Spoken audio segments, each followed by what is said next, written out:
में भी मतलब आपने कुछ सीन कर दिया, वहां का क्या था जरा बताओ। ईरान कुछ ज़्यादा ही हो गया यार, ठीक है। ईरान में एक्चुअली मतलब डर लग गया यार मुझे। मतलब अभी मुझे लगता है पब्लिकली मैं पहली बार बात कर रहा हूँ। मेरी वीडियो में भी मैंने ठीक से बात नहीं करी है इसके बारे में। एक वीडियो अभी आएगी शायद कल परसों, ये पता नहीं ये एपिसोड कब आ रहा है, उसके आगे पीछे आएगी या कब आएगा मुझे नहीं पता।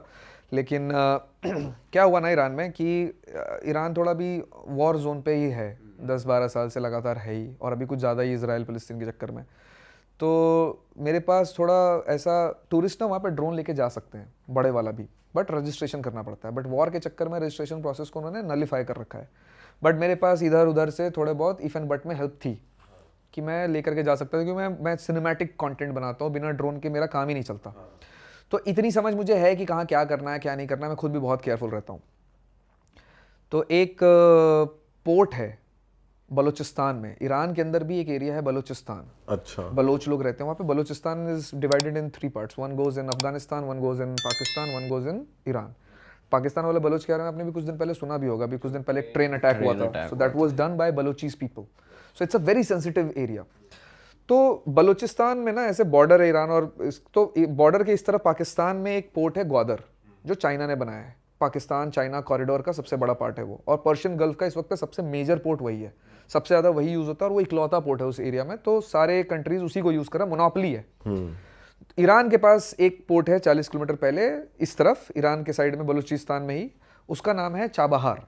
चाबहार बहुत छोटा पोर्ट है, क्योंकि ईरान के पास पैसे नहीं, सैंक्शंस नहीं, यूएस ने दबा रखा है पूरी तरीके से, तो उसको डेवलप नहीं कर पा रहा था। तो इंडिया ने उस पोर्ट को अपने कॉन्ट्रैक्ट पे लिया है। काफ़ी टाइम से इंडिया ने उसके ऊपर ध्यान रखा हुआ है। 2013, 14, 16, 2003 में अटल बिहारी वाजपेयी के टाइम पे भी कुछ कुछ हुआ था, लेकिन अभी मेजर एक कॉन्ट्रैक्ट हुआ है ईरान और इंडिया के बीच में पिछले साल मई 2024 में। 10 साल तक India is going to take care of that port, not take care like overtake that port. उसका पूरा ऑपरेशंस, डेवलपमेंट, सब कुछ वहाँ पे जितने भी मोबाइल क्रेन्स आए हैं, 5 आ चुके हैं, 5 और आने वाले हैं, सब इंडिया कर रहा है। So India is basically developing that port as a strategic counter point to the Gwadar port which is the Chinese port.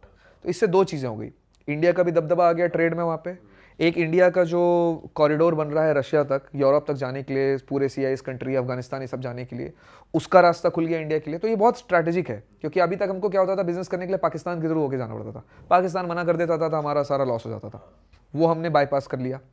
दूसरा पॉइंट ये हो गया कि चाइना का मोनोपोली नहीं रहा, बहुत सारी कंट्रीज ऑलरेडी कॉन्वर्सेशन में है इस पोर्ट पे यूज़ करने के लिए, तो मोनोपोली ख़त्म हुआ। इससे US को प्रॉब्लम हुई, क्योंकि ईरान को पैसा आ रहा है, अब इससे बहुत सारे पैसे आएंगे, पोर्ट यूज़ होगा तो US ने सैंक्शंस डाल दिया उसके ऊपर अभी फरवरी में, और कुछ वेवर्स थे ईरान को, वैसे तो बहुत सैंक्शंस है ऑलरेडी, बट कुछ वेवर्स थे, जैसे इलेक्ट्रिसिटी इराक को बेच सकता था वो चाबहार से, वो हटा दिया कि अब तुम इराक को भी इलेक्ट्रिसिटी नहीं बेच सकते, हम सैंक्शन डाल रहे हैं। अच्छा। फरवरी में ये काम US ने किया, मार्च में मिस्टर मोदी ने बोल दिया कि हम 3000 करोड़ या जो भी एग्जैक्ट अमाउंट है वो हम और इन्वेस्ट कर रहे हैं इसके अंदर। मतलब it was like such a bold move against US, ठीक है, टुवर्ड्स ईरान।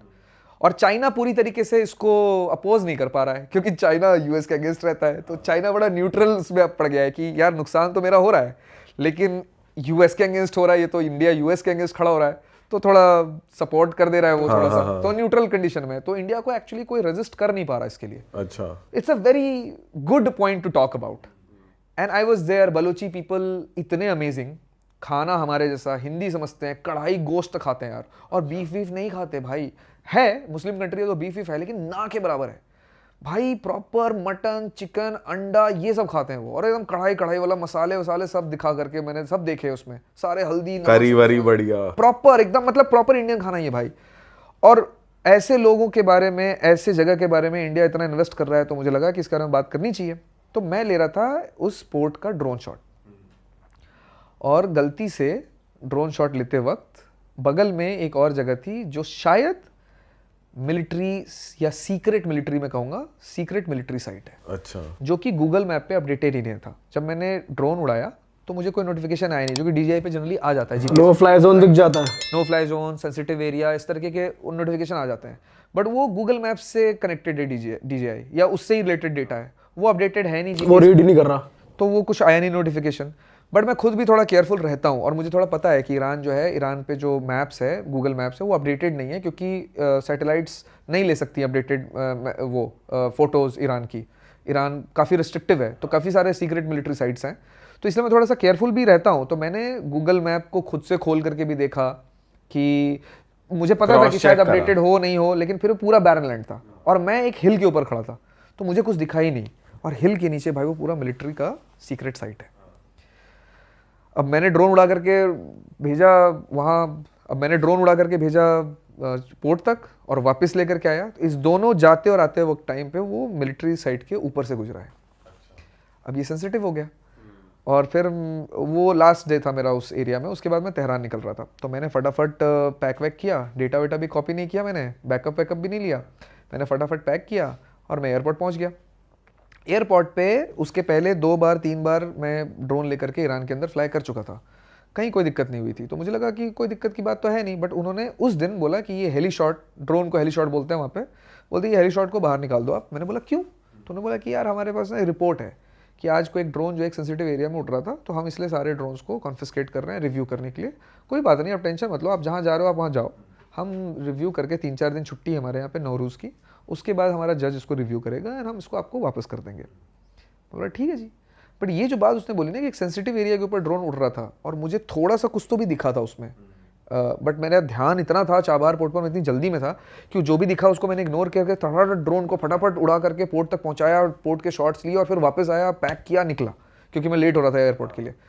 तो बट मेरे दिमाग में बात आ गई कि भाई हो सकता है मेरे यार मेरी ड्रोन की बात तो नहीं हो रही है कहीं।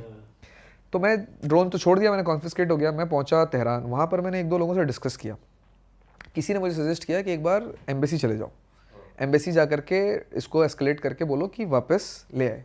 ठीक, एम्बेसी गया मैं, एम्बेसी में थोड़ी बहुत बात करी, तो एम्बेसी में ना, इंडियन एम्बेसी हर जगह एक जैसी हो, पापा जैसे बात करते हैं, क्यों आ गए, क्या कर रहे थे यहाँ पर, हम यहाँ पर नहीं करते कुछ, तुम क्यों आ गए करने। रिस्पॉन्स जल्दी आ गया था, ये तो चले ही गए ना। मैं तो एम्बेसी के अंदर ही चला गया था, प्लस मैंने थोड़ा इधर उधर से कॉन्टैक्ट लगा करके बात भी पहुंचा दी थी वहाँ तक कि भाई मैं आ रहा हूँ, तो आप थोड़ा सा सीरियसली लेकर के मेरे को आप केटर कर देना।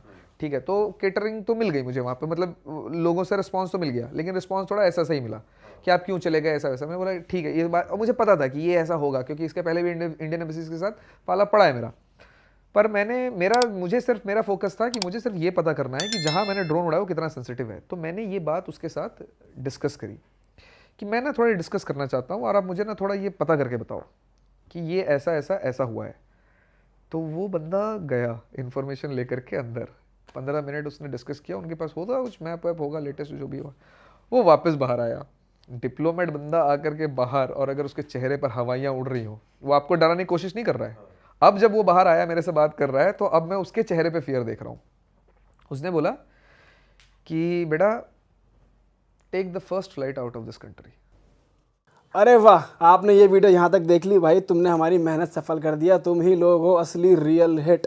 और अगर आपको बहुत मज़ा आ रहा है ऐसी क्लिप्स में, ऐसी वीडियोस में, तो फटाफट जाइए प्लेलिस्ट पे बिंज वॉच कीजिए, सारी वीडियोस देख डालो और मौज काटो। दैट इज इट, हम मिलेंगे नए पॉडकास्ट में, नए क्लिप में। Till then bye bye, see you, take care, do subscribe.